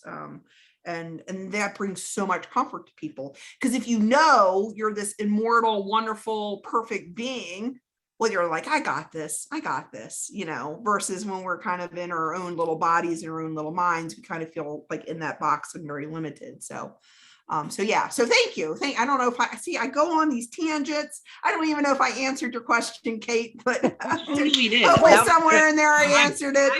I'm just trying to suck it all in, like, wow, this woman is amazing. So yeah, awesome. Thank you. But They're occupational fair. therapy. They're fairly used to tangents. What you just said, I say all the time. I'm like, I have no idea if that just helped or not, because I just went on a total soapbox. Yeah. Kate, I listen and read books all the time on this stuff. I'm very passionate about it. So I've got all kinds of, you know, things I agree with, things I don't disagree with. I don't think we know, and I think that's by design. I don't think we're supposed to know. I think the feeling in terms of where we're going and how we're creating is the most important thing. So I have to say, you know, even though you didn't read for me, this was totally spirit organized, because literally 45 minutes before this, I was talking to Nikki on the phone and telling her I had a conversation with a young man last night who is struggling with the beliefs and needs help in like his healing process. And it was totally based on, there is no scientific proof that this is actual. And I'm like, yeah. There is science behind it. So they've done studies on consciousness and things like that, but it doesn't fit within the scientific model. And that's the problem. There needs to be a new model, because the scientific model is based on cause and effect. Well, if you talk about quantum and quantum mechanics, there's something called the observer effect. And the observer effect completely throws out the scientific model, because the observer affects what's being observed. And they're like, well, we can't measure that because this observer observes this and this observer observes this. So that throws everything topsy-turvy. So the current model that we have in terms of like scientific experiment, it can't be like given like a double blind typical gold standard. It has to be based on like occurrence, like this happens this many times when people do it, that sort of thing. Yeah. So you know, but it is what it is for right now. But I really do think eventually it'll get, we're in that you know, we're in the rowboat stage thing. Eventually we'll get to the cruise ship, but right now we just fashioned a little rowboat and we're rowing across the water. You know, at least there's enough of us rowing, right? Yes, exactly. We're all rowing all together. Thank you. You're very welcome. Thank you. Maggie, any books or authors or teachers in particular you recommend? It depends on what for, Maggie, because I have quite a eclectic library. Yeah, I'm talking in particular what you were just speaking about with Kate. Oh, with consciousness? You read a lot, you listen to a lot. So Dr. Joe Dispenza. I thought it sounds like Dr. Joe. Yeah, Dr. Joe Dispenza. Why? And I've gone to a lot of his retreats. I'm very big into work. One of the things he does, and you'll hear it all the time, he doesn't know, his people don't know he's doing mediumship, but they are. You'll hear people come out of his week longs and they're like, I saw my grandmom, I saw my mom, I saw my dad during that meditation. I'm like, yep, that makes completely sense. And what Dr. Joe does, especially with his healings, he talks about the quantum realm and quantum mechanics. When we do healings with people, because I do healings also, I'm part of the co-heal, the healing group. We don't even need the person in front of us. We just set a target. So all I need is a name and the picture, and then they're in the quantum realm. So we set the target and we go heal them, and they have healings. Their people are being healed of cancer, of MS, of Parkinson's, all this kind of stuff. Now, the reason why I like Dr. Joe is because he measures everything. Right. He measures brainwave states. He measures heart coherence. He takes blood. He does all these sciencey experience because he knows, again, like he says, science brings people together. If you can prove it, if you can and show it, and that's going to be the same for mediumship. So again, do we have a map of what's going on? No, I don't know where that's at. I don't know where my brain signal is going to. There's a thought travels faster than the speed of light. I have no idea where I'm going to, but I just know I'm going there and I'm getting information. One day we'll be able to figure out what that is and where that is. But yeah, for him, in terms of scientific validity, in terms of like getting into that alpha theta brainwave state, in terms of how he explains all that, he focuses a lot more on healing, body healing, that type of thing, manifestation versus mediumship. But I really feel like it's all under the same umbrella. It really, really is. But there's other books on medium, but most of the medium books, there are very few on them on mechanics. Most of them are, their life story and how they saw spirit when they were little and that type of thing. So that is pretty much the typical. Yeah. I'm hoping more books will be written on mechanics, because I feel like if we taught people mechanics, they could talk to their loved ones on their own, and it would be less of a. And that's what I want. That's what spirit wants. That's what every time they are just giddy beyond belief that you guys talk to them. Let me tell you, they're like, oh my gosh, Maggie's talking to me. This is so amazing. That's the type of feeling I get from them. You're not bothering them. You're not pulling them away from everything. They enjoy the connection. Why wouldn't they? They love you all, and we're connected in love and by love. So why wouldn't they? So.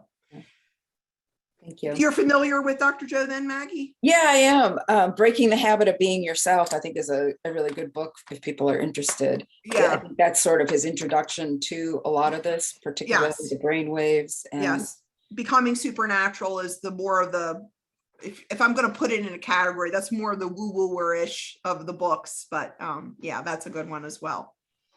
Any other, I'm sorry, I'm probably keeping you all late. I apologize. Any other questions about anything? Are you blowing me kisses, Nikki? Where I am. Where can they? Are you still booking readings? Do you book private readings? Yes, I do. I do. Okay.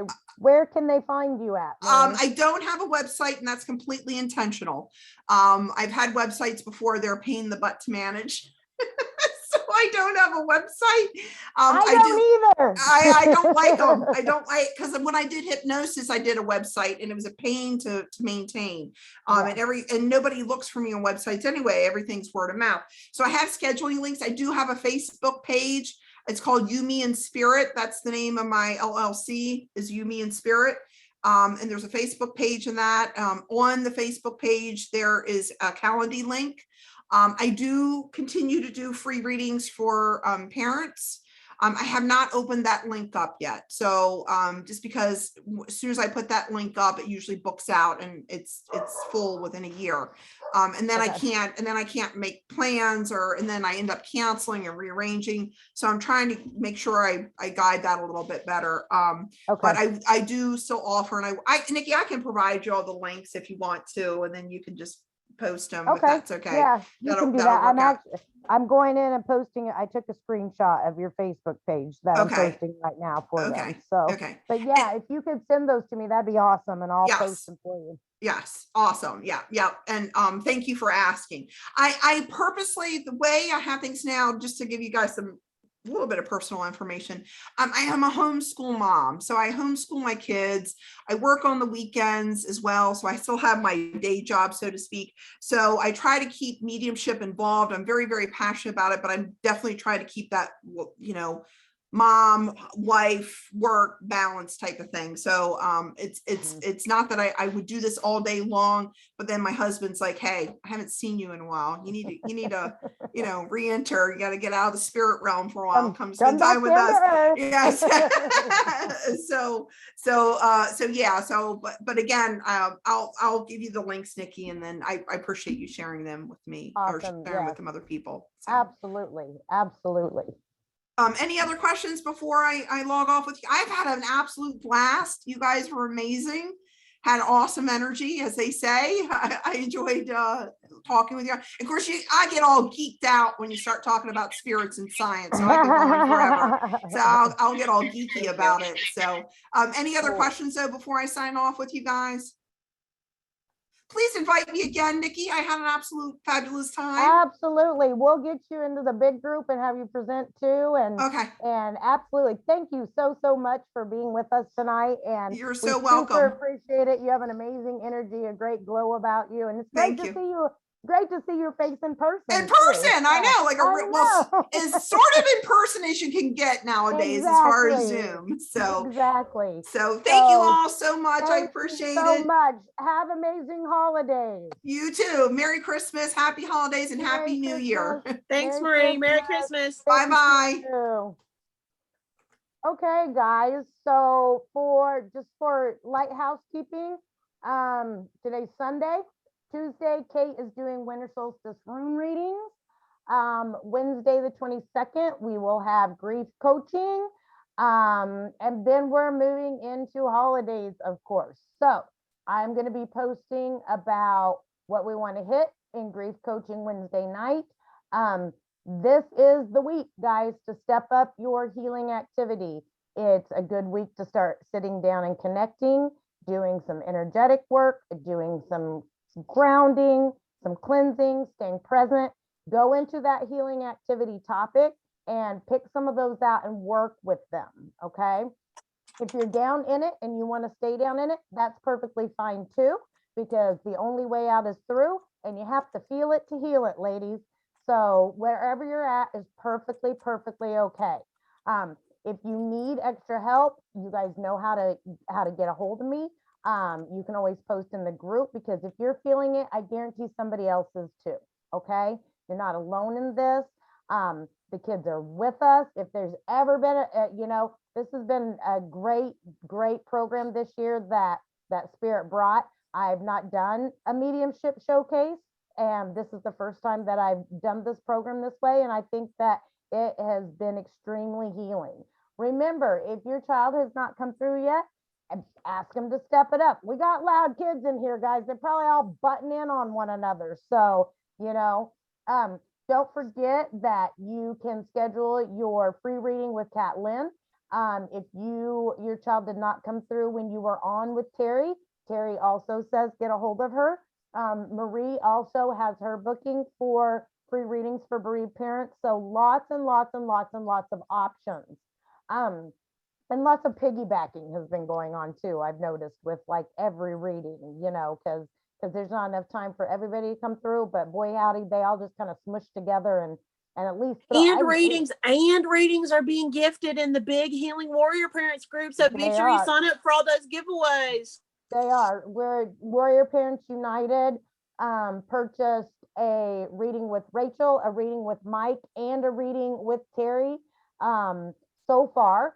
And those are being gifted. There are going to be some other gift giveaways as well. And of course, we still have giveaways to do in here as well. I'll be pulling a couple of those this week. I probably won't send out the giveaways in here, quite honestly, till after the holidays, because I quite personally hate the post office.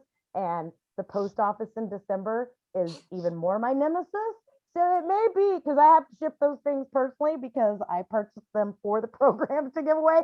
So they may come in January, guys, but they will come. So that's what we have on the docket for this week. I really want you guys to engage this week and tell us how you're feeling so that we can either offer shifts or hold space for you or whatever you need. It is my absolute hope that you're feeling a little bit lighter than what you thought you would, that you're offering yourself space and self-care and different ways to deal this year. So that's my hope to you. I always say with every program and every class, if you walk away with one single thing that made a difference in your healing, then that's a win. That makes the whole thing worthwhile. Okay. So on that note, does anybody have questions or comments before we close out? Just real quickly, Nikki, Yes. you said Terry and Kat have offered. Yes. If you go into, if you had to have been on Terry's reading when she I did was. it. Yeah. Okay. So yes, if your child did not come through with Terry, she said to get a hold of her. Kat has so great, and I know she's here this week. So I know a lot of you have had readings with her this week. So y'all are on with her while I'm in the other room, actually, which is kind of cool. I'm always like, I really want to butt in there and be like, hi, but I don't do that because it'd be really unprofessional, even for me. So Kat has, it's in featured, I think it's in featured, the featured tabs in the group, Maggie, which used to be like the announcements tab. If you go in there and click on it and you scroll through those, there's like a thing that I typed up, a coupon, like I did today for the $20 off a class for you guys. They're coupons, right? And you'll just like screenshot that and you can text her and say, hey, I'm in the holiday program. Can I schedule my free reading? So, and she works a little different. She'll send you a PDF after you schedule that goes through how she works. That way she doesn't have to spend the time letting you know how her mediumship does work, right?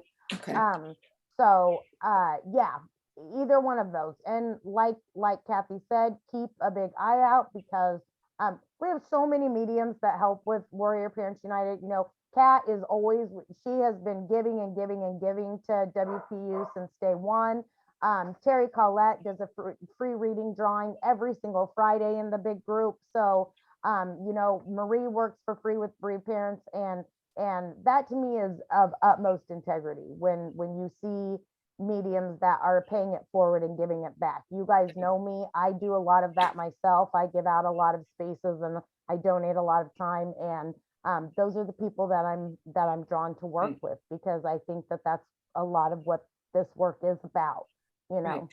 Can I ask one other question? I put this in the big group, but so a woman named Barbara Banner contacted me. She's a medium. She contacted me on Facebook offering a reading. Yeah, that's what I wanted to know. I'm afraid to actually do a reading with her because I don't know Barbara Banner, but I will tell you anytime, because and Maggie, you're the same way. You're in a lot of spiritual communities online, and even some of my just really basic spiritual communities, like you know, Soul Wisdom or whatever, these pages I follow. If I comment on it or I tag somebody in it, I will have a medium come into my messenger box. Hey, do you want to read? No, I personally don't dabble with that because I feel like I'll be led to who I'm supposed to work with. That's where discernment comes in, right?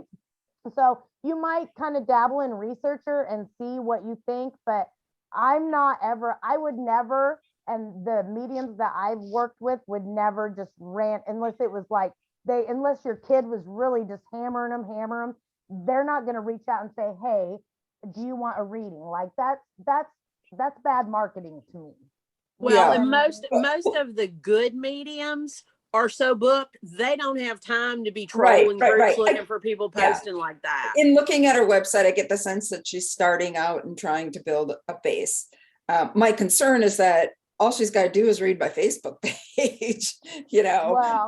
Well, really, truly, there's so much information, guys. Even if a medium researches you, which most of them don't, but even if they did, if they're truly bluely connected, there are things that you've long since forgotten about that can come up and be validated that they could never find anywhere. You know what I mean? So that's when I hear people like, oh, I'm scheduling this reading under a different name. Like, there's things that Leaf has brought up that I was discussing with a neighbor the day before that nobody else was around. That was not even posted anywhere. So there's small tidbits like that can always come up. I would be leery though, Maggie. And you know what? It's great that maybe she's starting out and getting a base, but there's such a huge spiritual community on Facebook and development circles and places you can call for sitters, like, hey, I need sitters to practice. Marie has a development circle, Rachel has, like, there are other ways to build your base. You know what I mean? Yeah. So I would be, I think for me personally, it's a red flag. Definitely.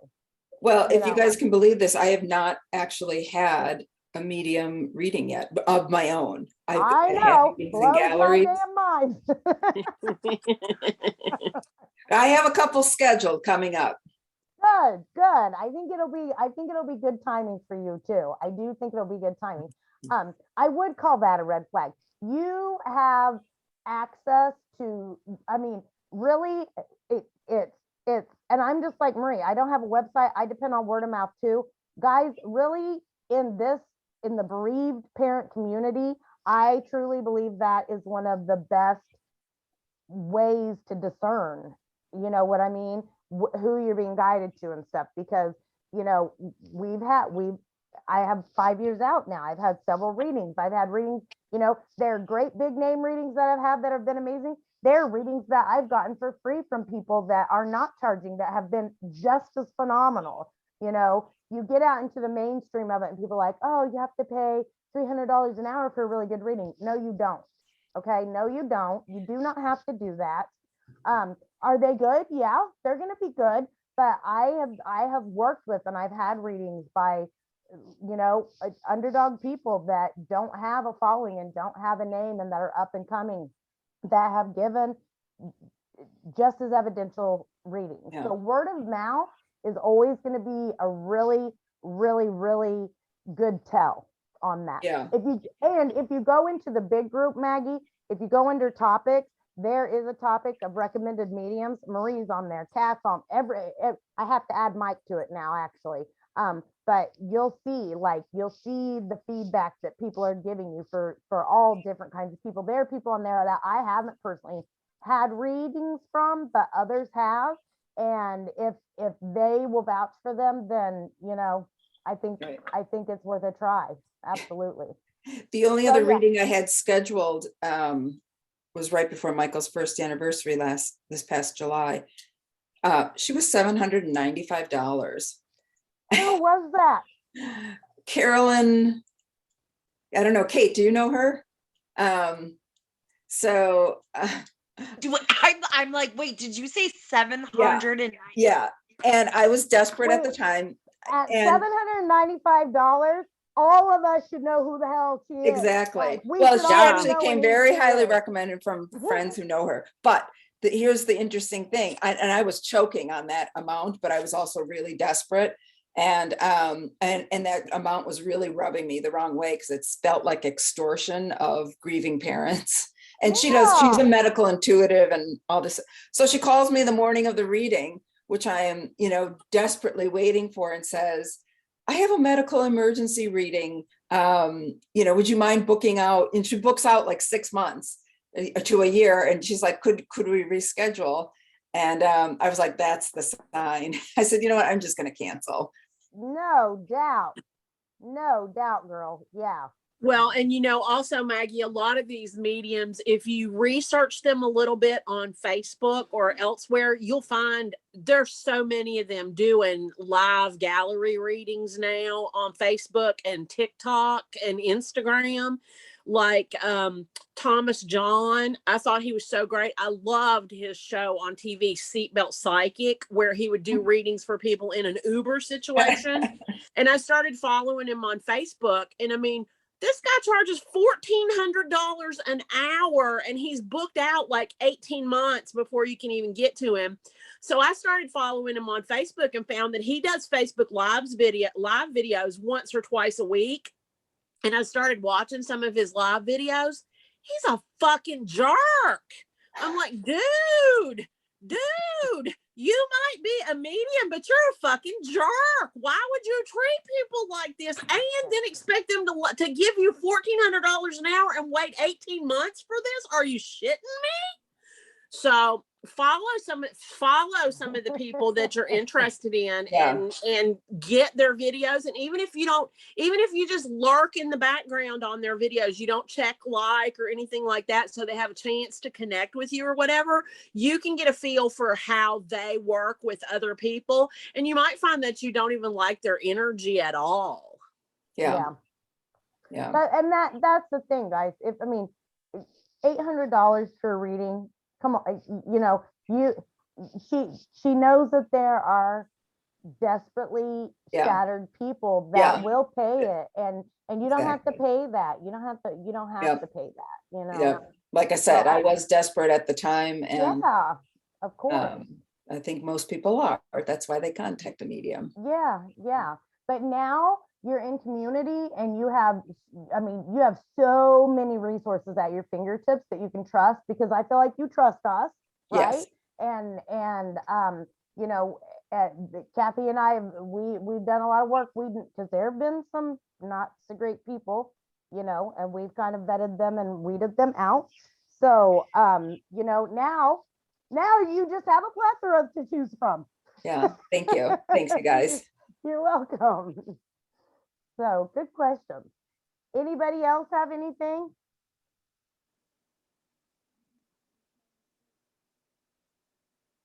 It's mine. You can have some.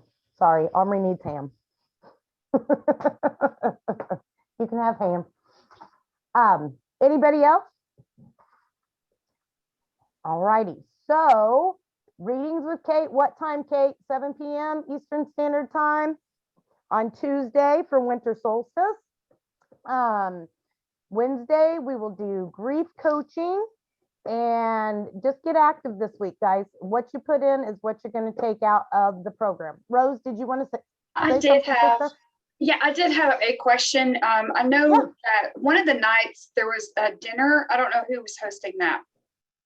That was actually a different program. That's not my program. Yes, that was a different program. No, I mean like a dinner. Oh, the dinner meditation? Yeah. Kat is going to do that. I believe there was a Christmas program that was actually going to do a dinner. Ours is not an actual dinner. It's going to be a meditative dinner with spirit. Okay, that's what I was wondering about. I just didn't know do I bring anything? I don't know what I should.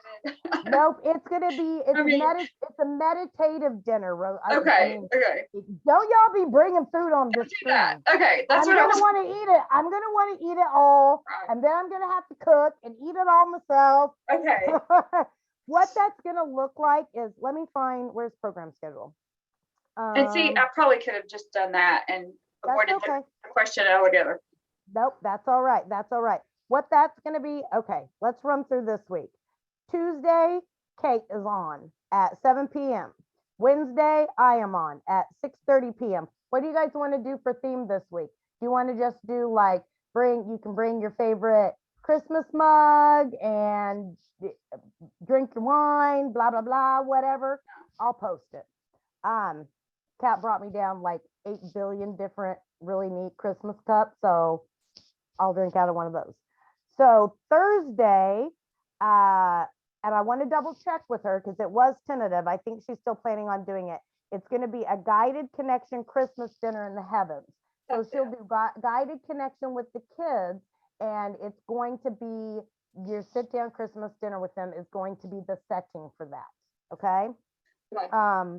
Then Sunday, of course, we have a group reading with Kat. Monday, we have Tara. Is Tara still on? Tara's not still on. On Monday, December 27th, that's going to be a 2-part Reiki. You can hit 11 a.m. or 7 p.m. Where'd I go? Wednesday, the 29th, you're back with me.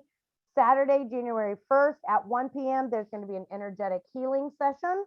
And then on January 2nd at 2 p.m. Eastern Standard Time, we will do our closing Zoom. And those Zooms are going to look like setting intentions for the new year. And then I'll be announcing if I do some kind of class in February. I don't know if I will or not at this point, but I'm being nudged to it a little bit. So I very well may. Usually I try to take a few weeks off, but I am not feeling like that's what they're going to let me do just yet. So, yeah, so go into the program under topics, go into the program schedule for the December schedule and make sure you post all those on your calendar. Kathy got the YouTube channel up. Did everybody see that? All the recordings are going on a private YouTube channel specific to this program that Kathy has done. She's amazing. So it's under, what is it under, Kathy? It's listed under the hashtag Zoom recordings in the group right now. Okay. Because at the end, actually, I'm probably going to have to start deleting some of the recordings. So don't panic if you don't have them, because you've got them all compiled on a single YouTube channel now. And awesome. everything up through last week's reading with Kelly and James Van Prague is on the channel so far. And I'll get this week's recordings on as probably tomorrow evening. I'm going back to work tomorrow. Yuck. Okay. Awesome. Yeah, Thank yuck. you, Kathy. That's my thought too. Yuck. Yeah. You said yuck the first week. You said yuck because you had to stay home all the time, though. So well, yeah, I don't want to go to work, but I don't want to be confined to my house when I can't work. I want to be able to go out and do shit. Can't win with her. You just can't win with her. But we do thank you, Kathy, for doing that, because that's a big endeavor, and she takes a lot of time and donates to doing that part of this, and that's amazing. That and the Oracle card pop-ups, of course. So that being said, anything else? All right, ladies, let's get some breath work going. Take a nice big deep breath in. Those of you that have privates with me, if you need sessions this week, let me know. I will be scheduling sessions this week if you need private sessions, okay? I know it's a big week.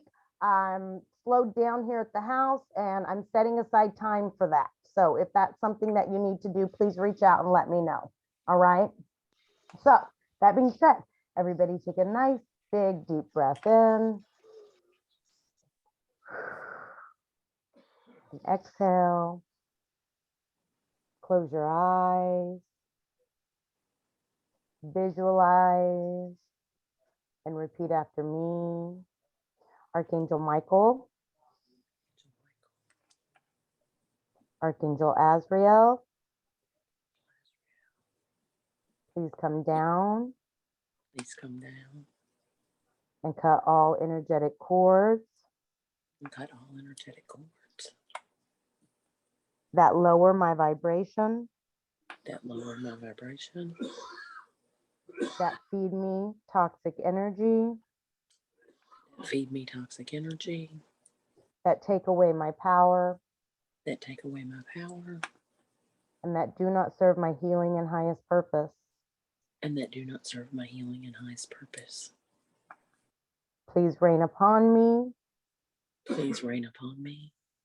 Surround and protect me. Surround and protect me. With a force field. With a force field. Of divine, powerful white light. Of divine, powerful white light. Thank you, and so it is. Thank you, and so it is. All right, get that energy moving through your hands, guys. Get it going in your body. All right, palms up. Close your eyes.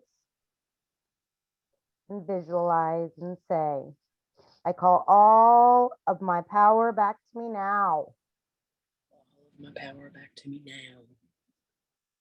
I want you to visualize those rays of light coming in from each other, from all over the world if you've been online, from anybody that you've had to work with, interact with, or talk to, people in your household, people in the store.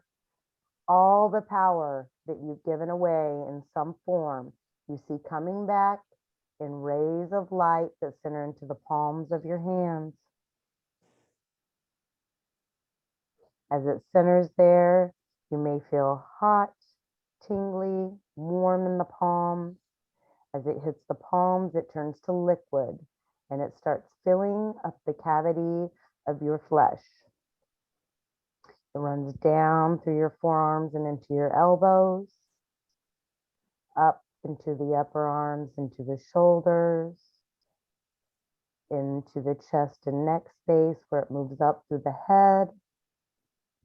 Feels it glowingly as it moves down through the heart space, through the abdominal cavity, down into the pelvic girdle and hips. It may be lighting chakras, healing things as it moves through.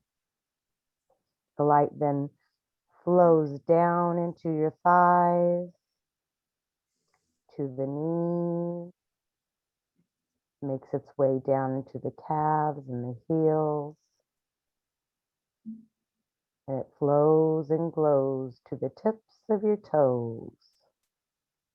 I want you to get a really good, strong visual of your body glowing with your divine source power that feeds your connection to yourself, to your child, and to one another. When you see it and you feel it, say thank you, and so it is. Thank you, and so it is. Woohoo. By the way, I'd like to say a disclaimer. I chomp on gum every Zoom because it's Nicorette, and I'm been quit smoking for a few years, unless I have cocktails and I smoke. But so I'm just gonna throw that out there, just so y'all know I'm not trying to be rude. It's just my nicotine, and my body's addicted to it. So I need to put that out there because apparently that's been a point of contention for some people. I use the same thing, Nikki, to make you feel any better. I'm just gonna say sorry, not sorry, but there it is. Good for you, Nikki. All right, ladies, thank you so much for joining us tonight. We look forward to seeing Kate on Tuesday, and just remember, stay very, very present this week. Be open and aware. You know what Marie was talking about, the receiving. Part of that is being aware and being present. If your mind is willy-nilly in the future or backflipping to the past, you are not in receiving mode because it's already taken up. All right. So go with angels, and I will see you guys later this week. If you need me, you know where to find me. Bye, All ladies. right? Thank you. Goodbye. Good night. Bye. Bye, everybody. Good night, everybody. Good night, Pegs. Thanks.